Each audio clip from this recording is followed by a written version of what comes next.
Bonsoir. Bonsoir Papineau, bonsoir à tous les Maoris qui nous suivent en ce moment. Alors, on l'a vu, hein, on a ici un bel exemple hein, de réussite avec un docteur en pharmacie, une belle vitrine hein, pour Mayotte. Aujourd'hui, quels sont les moyens que vous mettez à disposition pour les étudiants mahorais afin de les accompagner dans ce genre de cursus d'élite? Permettez-moi, Papillon, d'abord de, de réagir par rapport à ce qu'on a vu précédemment. C'est vraiment désolant. Donc, tous les jours, quasiment, on a les mêmes scènes sur le territoire. Donc, ce n'est pas Mayotte que nous connaissons. Malheureusement, la situation se dégrade de jour en jour. Il faut que chacun pense qu'il peut faire quelque chose pour ce territoire-là. Ce n'est pas possible que nous laissons un avenir incertain pour nos enfants. Donc, il faut que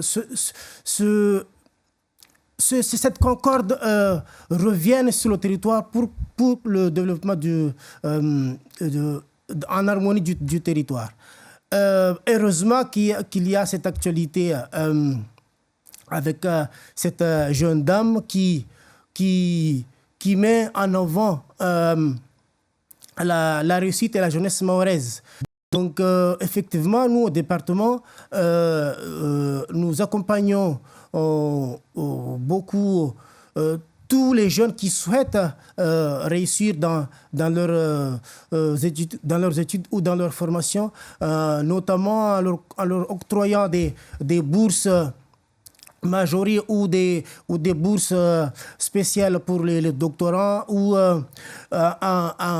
en prenant en charge leurs frais de scolarité, en prenant en charge également les frais de préparation de soutien universitaire, en prenant en charge également leurs frais d'équipement d'études et surtout aussi en leur donnant aussi des indemnités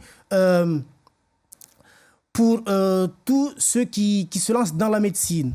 Donc, c'est très important de soutenir nos jeunes, surtout qu'on est l'un des rares territoires de la France qui mettons ces moyens-là à disposition de nos jeunes. De ces élèves. Et puis surtout, humainement, on a aussi les médiateurs qui sont disposés un peu partout sur le territoire national pour justement pallier éventuellement au manque, au soutien en tout cas de ces étudiants. Donc, on l'a vu, elle a obtenu son diplôme, maintenant elle est docteur en pharmacie. Pour les autres étudiants, il y en a d'autres hein, forcément, est-ce qu'il existe justement des possibilités ici à Mayotte de les embaucher pour des cursus notamment d'élite? Et si oui, comment est-ce que vous les accompagnez justement dans leur insertion?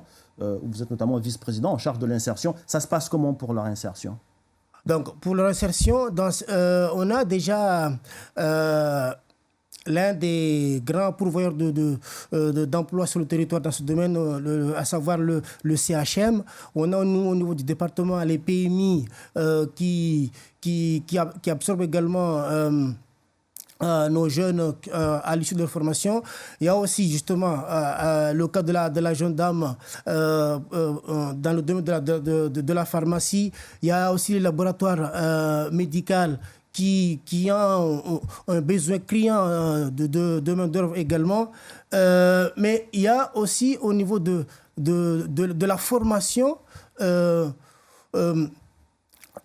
qui permet directement à l'insertion, ce qu'on appelle les AIE, les aides les aides individuelles vers l'emploi, qui permettent aux entreprises d'embaucher directement ces jeunes, moyennant une subvention du département. Il y a aussi au niveau de l'aide à l'investissement qu'on donne aux entreprises qui permettent également d'aider au recrutement de ces jeunes dans les... Et outre la médecine, parce que là on parle notamment de la médecine, mais outre la médecine, il y a d'autres disciplines et filières d'élite en tout cas. Quels sont justement ces... est-ce qu'il y a d'autres justement emplois justement pour lesquels vous accompagnez ces nouveaux diplômés? Il y a d'autres secteurs notamment d'élite pour lesquels on peut compter sur vous? Donc, il y a déjà, je vais en citer qu'un, donc il y a la formation des pilotes.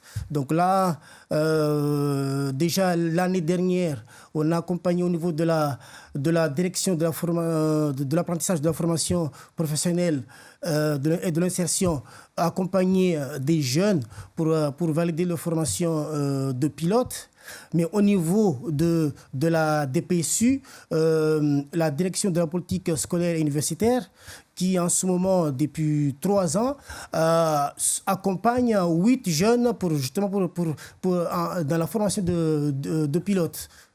Merci, monsieur le vice-président en charge de la formation professionnelle, de l'insertion, mais également de l'éducation. Merci, Daoud Seindou Malidé. C'est moi qui vous remercie, Papineau.